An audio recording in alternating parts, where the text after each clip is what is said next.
আজকে হলো দীপাবলি, বাঙালির কালী পূজা। সকাল সকালই উঠে আমি আজকে ব্রেকফাস্ট করে নিয়েছিলাম। তারপরেই চলে গেছিলাম অ্যাজ ইউজুয়াল রান্নাঘরে। রান্নাবান্না তো করতেই হবে।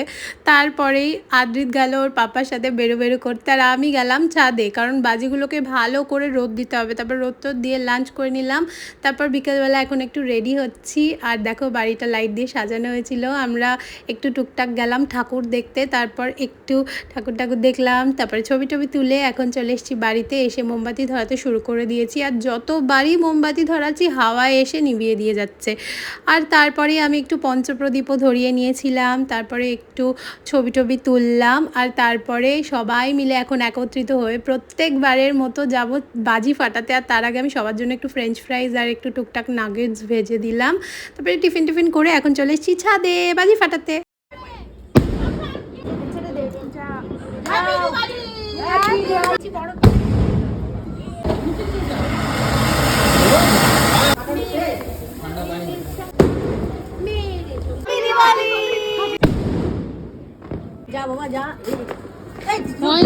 বাজি টাজি ফাটিয়ে অনেকটাই রাত হয়ে গেছিল। এখন ডিনার করে যাব ঘুমাতে, কারণ কালকে সকাল সকাল উঠে পুজো দিতে যেতে হবে। তো তোমাদের সাথে দেখা হচ্ছে কালকের নেক্সট ব্লগে। Stay tune for that.